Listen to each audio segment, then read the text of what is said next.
आज आपण करणार आहोत केळफुलाची भाजी। हे बघा असं असतो, असं साफ करायचा। हा जो आतला घर आहे तो काढायचा।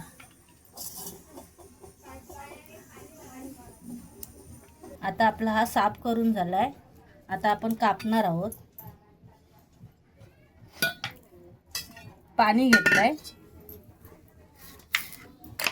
पाण्यामध्ये थोडा लिंबू पिळून टाकणार, कारण भाजी कडू आणि काळी होऊ नये म्हणून।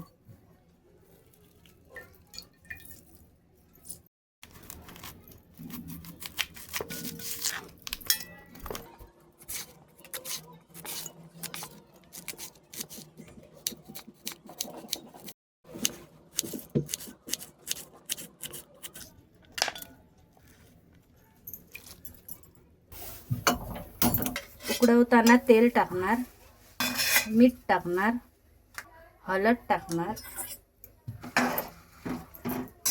आणि आता आपण याला गाळून घेणार।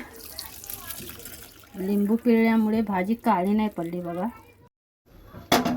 कढीपत्ता, लसूण, कांदा, हळद, टोमॅटो,